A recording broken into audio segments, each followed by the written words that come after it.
What is going on, Headliner Nation? Jake and Kyle coming back to talk about Week 10, and what had just happened was, Kyle, is there was a lot of points scored this past week. Not all by the players that we wanted to get those points, though. Yeah, a few studs that Returned. Yes. A few guys that had great matchups that didn't take advantage of it, and some other guys that did exactly what we thought they would. 100%. Now, we're not going to waste any time. We're getting right into the content. There's timestamps down below if you're looking for some studs or our bigger hits and misses of the week. But let's go ahead and kick it off like we normally do, Kyle, with our studs. Our stud players that underperformed right off the bat. Thursday Night Football, Cordarrelle Patterson I have as a dud. Now, he had 5 carries for 18 yards, 1 target, 1 reception, and 2 yards. And this is a game after he came back from injury where he had 2 touchdowns 2 weeks ago. He looked like he was running strong. Honestly, I can only look at this situation and come to one conclusion, and maybe you have a different thought.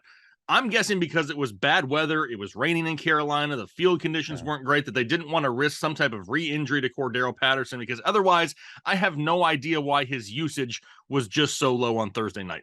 Yeah, I mean, believe it or not, Falcons are fighting for first in their division. Crazy. So they probably are thinking a little bit of the long haul and just wanting to make sure that one of their better players stays healthy. Yeah, absolutely. 100%. Mike Evans, also a dud, 6 targets, 5 receptions, only 54 yards. Maybe he doesn't enjoy Germany very much. Whatever it may be, didn't get a whole lot Too of much bratwurst. That's right. He had too many brats. Way down. Pre-game brats, no bueno. How about Derrick Henry?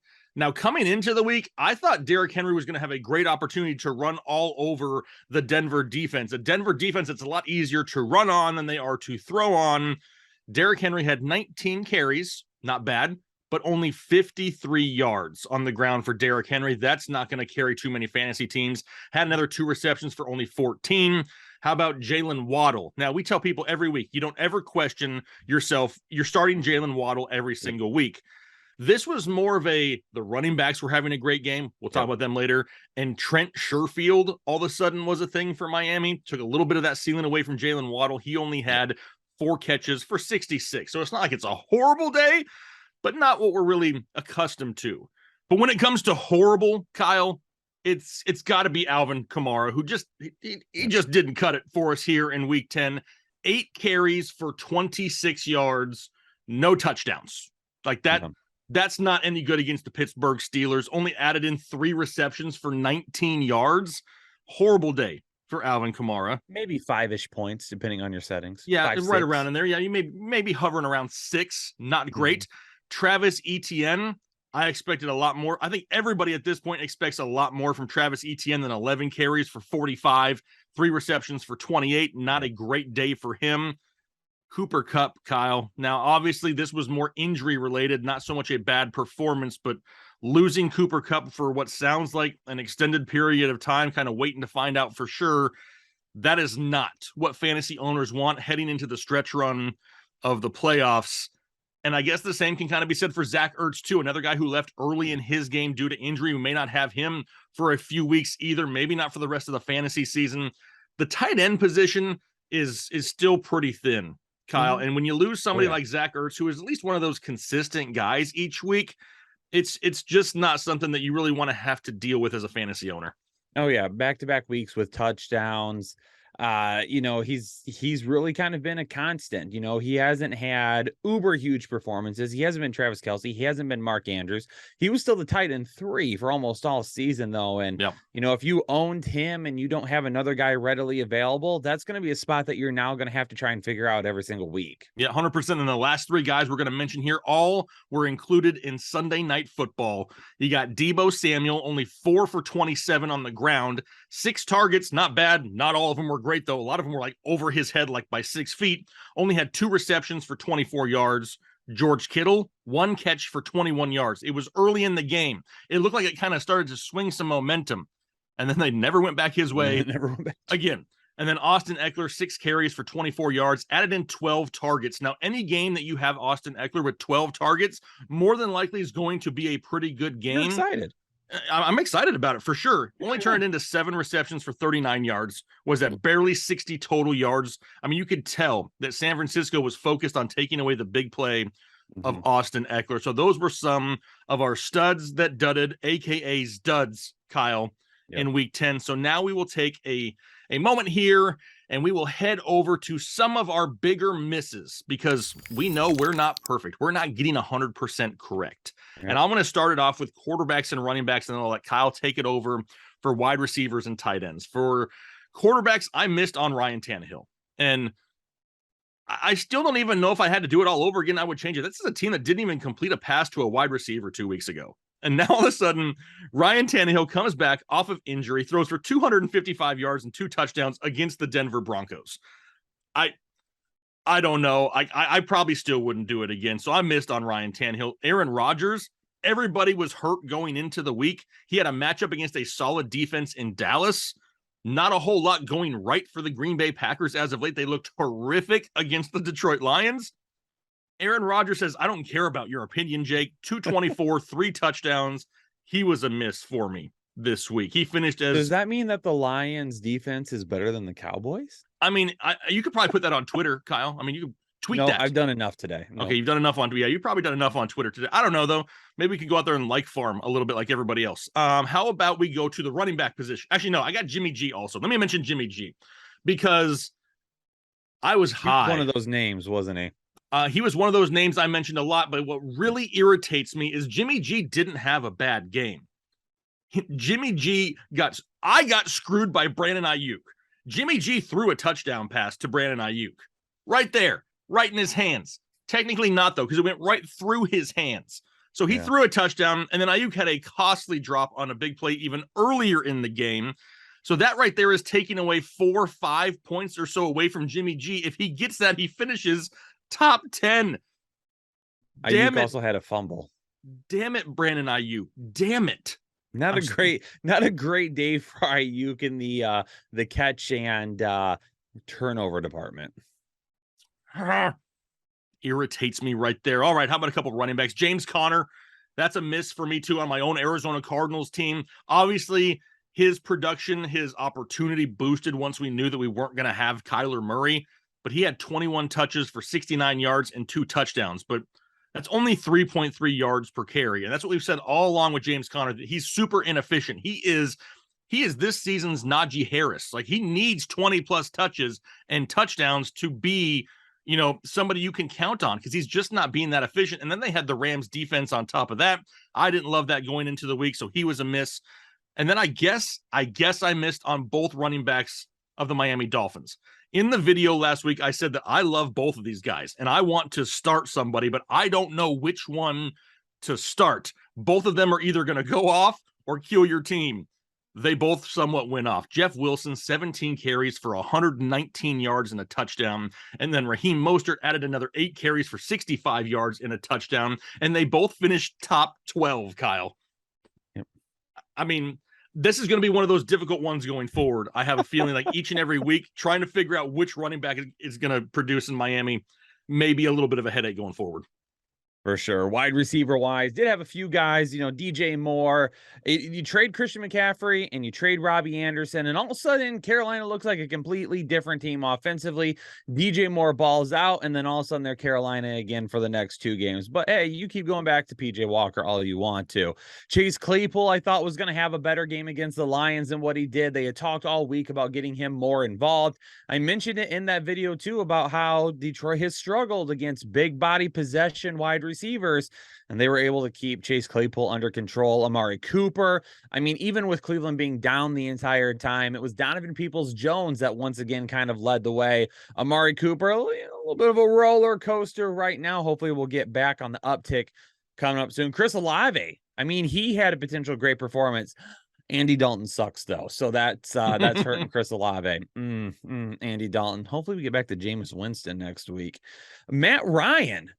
Like, okay, listen, if Jim Irsay basically telling Frank Wright he's not allowed to start Matt Ryan and then letting Jeff Saturday start Matt Ryan doesn't tell you that Jim Irsay was trying to get rid of Frank Wright, then I don't know what does. The writing's on the wall with that. Matt Ryan all of a sudden coming out with the first team offense pregame, and he ends up starting. But we know he loves himself some Paris Campbell. So Paris Campbell ended up having an excellent day. Darius Slayton, I've been wanting to start Darius Slayton but I didn't feel like this was the weekend, that this was the matchup. Had an amazing touchdown grab that kind of made the day for him. But a miss nonetheless. In the tight end department, Cade Otton, I thought, was going to be set up for a really, really nice day. Fortunately, that didn't come to fruition as much as I would have liked. He had a couple of good catches, but just didn't really kind of go his way. Towards the end of the game, when they were kind of up, we did see Rashad White kind of take over as the guy leading the charge. Evan Ingram, same thing, roller coaster with Evan Ingram. Never know what you're going to get with this guy. Juwan Johnson, though, I mean, he's the tight end to start in New Orleans. It's not Taysom Hill. Truthers. I'm sorry. People out there, they believe in it, though, Kyle. Stop it. What's that Michael Jordan gift? Stop it. Get some help. Just stop it. That's what it is. And Greg Dulcich, I mean, he was set up again, but apparently Denver sucks as well. Yeah, Denver's offense. Is it a coaching problem? Do we think it's really Nathaniel? 100%. Nathaniel Hackett is totally clueless. I mean, this is a Indianapolis type situation where just get rid of the head coach, because Nathaniel Hackett is donezo. I mean, maybe they can hire Peyton Manning. I mean, and then you got Jeff Saturday and Peyton Manning as head coach. Who they should hire? Former playoff winning quarterback Tim Tebow. Okay, let's move on to our hit section. We had quite a few good hits here this week, so we'll start off with the quarterback position here. Once again, Marcus Mariota, somebody I had it as a start this week. It wasn't pretty. It was ugly on Thursday night. He needed all 4 quarters to get it, but Marcus Mariota ended up with 43 yards rushing, which really helped him. Went 19 of 30 for 186 yards, 2 touchdowns, and a pick. Tom Brady, a lot of people just said, you know what? I don't want to deal with Tom Brady. This offense is horrific, even though Mike Evans had a bad game. Brady overall, 258, 2 touchdowns, and an interception as well, going 22 of 29. Really, it's the 2 touchdowns, right? If we can get 2 touchdowns from a quarterback, more than likely, they're going to be in the vicinity of top 10 to top 15. Tua. I had actually the next 2. Tua and Justin Fields. I had both of them inside my top 5 last week. I still didn't have them high enough, Kyle, but at least I was super high on Fields. And we got a lot of questions about whether it was Tua or Fields last week. It didn't matter. Obviously, Justin Fields just I can't say enough about Justin Fields and the switch that was flipped for the Chicago Bears and how they've allowed this guy to just say, you know what? This is what we wanted to do. It's not working. Justin, just go play your game now. Look what is happening. Now, if you told me going into the week that Fields is only going to throw 12 of 20, I would have been slightly concerned, because then we need a huge rushing day. 147 yards rushing and 2 touchdowns will do just that, on top of 167 yards passing and another 2 touchdowns there. He finished as quarterback all 1. of which was to Cole Kmet. Yes, almost all of which was to Cole Kmet, who we'll talk about here in a second as well. Tua went out 285, 3 touchdowns as well. He continues to stay hot. These are 2 guys that a lot of people have been down on coming into the year that are absolutely exploding here midseason and carrying people to the playoffs. Aaron Jones, I mentioned in my start sit video, I said, listen, as at the time of that recording, it was still unclear on not whether he was going to play, but if he was cleared to play, he has to be in your lineups. He had 24 carries for 138 yards and a touchdown, added another 18 yards receiving. I told everybody the same thing with Jonathan Taylor. If he plays, you start him. Don't get too cute with Jonathan Taylor. He had 22 carries for 147 yards. And one thing that I mentioned in these videos is I said that the return of Matt Ryan needs to happen. I said it in last week's videos. I said, if Matt Ryan returns, this offense is going to be so much better fantasy football wise, right? Matt Ryan may not be the greatest. They may not win all of their games, but when it comes to fantasy football, that's what we need to have happen for Jonathan Taylor to have any possibility of success. Matt Ryan another returns. Point too on Indianapolis, before you go on to Najee Harris real quick. Another point on Indianapolis is we also talked about bringing Jeff Saturday in. Our hope was that this coaching staff would say, we need to lean on our studs. We need to lean on the guys that we know. And that's what they did. They went back to Jonathan Taylor. They ran the football. They got him involved. There was no holding him back, which we kind of did see at the beginning of the year. It was almost like we want Jonathan Taylor for the long haul instead of saying, he's our best player. Let's run with him. And even though Michael Pittman didn't have a great day, Michael Pittman still had a ton of targets and still had I think he had 9 targets and 7 receptions. Weren't huge numbers, but again, those targets were going to our best wide receiver. We're going to our best running back. We're putting our best option in at quarterback. And this is kind of why we were like, please don't lose faith in Indianapolis. There's talent here. It can absolutely happen. Don't drop people. Don't get rid of them if you can't. We told people even buy low on Jonathan Taylor if you're able to. So it was just 1 week. I don't want to overreact. Yep. But hopefully it continues. A lot of it has to do, too, with Jeff Saturday, right? A former offensive lineman. And we can say one thing about Indianapolis. Their biggest issues all year long is not Matt Ryan. It's not the receivers. It's not Jonathan Taylor. It's been their offensive line.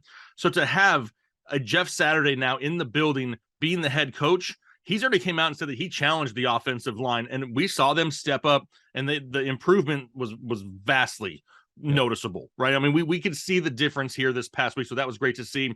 I'm only taking a partial hit on Najee Harris, and this is exactly why. I said this coming out of the bye week that my thought was that this was going to be Najee's best game of the year. If he was going to produce, it's now or never. He had his best game of the year, but he scored only 9.9 fantasy points, had 20 carries for 99 yards and 5 yards per carry. So technically I was right that he had his best game of the year, but it still wasn't enough.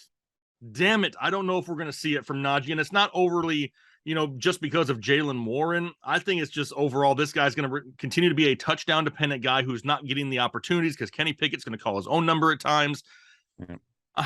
I tried Najee owners. I tried for us. I gave it my best, but I came up just short, despite it being his best game of the year.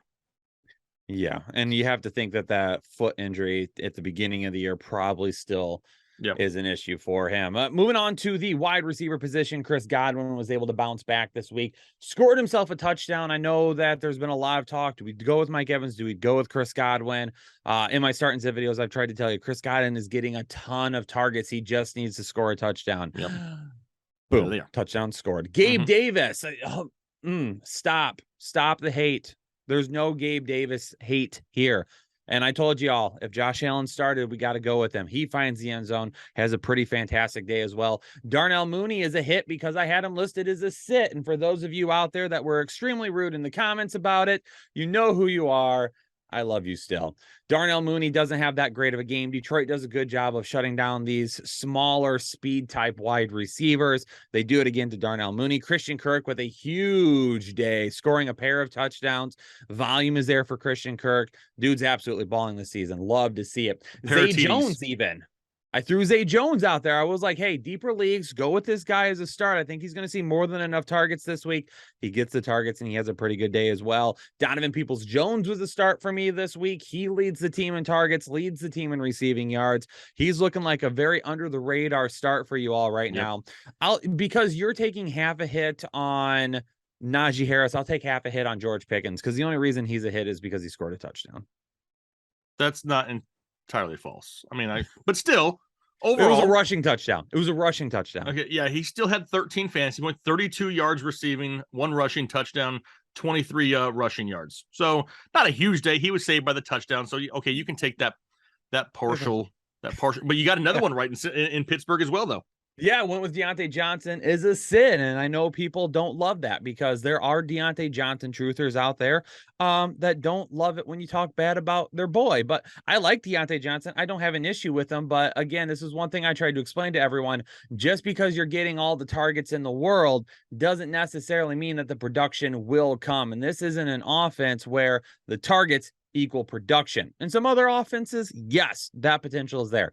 Just hasn't shown itself here. Rondell Moore, another good game for Rondell Moore. I mean, if he could have just broke out a week earlier, Kyle, you would have looked like a damn genius. Do you realize that?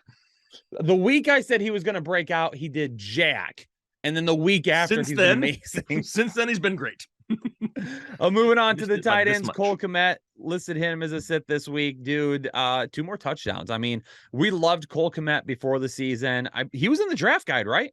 I'm pretty sure he was. Pretty sure he was in the draft guide. But like Jake said earlier, it was like Chicago was trying to do something that they that they couldn't do, that they were not good at. And kudos to the coaching staff for figuring it out and saying, okay, we recognize what our strengths are now. Let's run with it. Since they've let kind of Justin Fields take over and do his thing, this team is looking a whole lot better, and Cole Kmet has been a huge contributor of that. For those of you out there that have a Zach Ertz that are dealing with inconsistencies at your tight end position, Cole Kmet should probably be one of your top waiver options this week. Dalton Schultz, he scored a touchdown this week. He looked pretty good again as well. It was nice to see a little bit of points come with the targets that we've been talking about. And Tyler Higbee even had a little bit of a bounce back performance. I know a lot of people were skeptical of trying to start Tyler Higbee this week, but he even bounced back, looked pretty good as well. Again, it was more volume than anything. Put up some good yards, saw some good targets, receptions. Didn't find the end zone, unfortunately, but that's kind of what we got with Tyler Higbee. Not going to score a whole lot, but he's going to get some volume. Yeah, it helped that Cooper Kupp's injury kind of led to more Tyler Higbee. I mean, for sure. And that's something to keep an eye on going forward, too. That's what I was just going to say. I hate to say that, but at least going forward, now we may see that uptick in targets, going to Tyler Higbee. So where we lose a guy like a Zach Ertz, maybe all of a sudden Tyler Higbee becomes something to kind of fill in to that spot, so we don't just lose another tight end here in fantasy football. But overall, a great, week 10 here, Kyle, for fantasy football. We're getting near the playoff push for a lot of teams. And before we record, do what? We're pushing. Oh, that's right. You better believe it. We're pushing right now. But before we recorded this show, before I hopped on here with you, I was looking through the comments on the waiver wire video.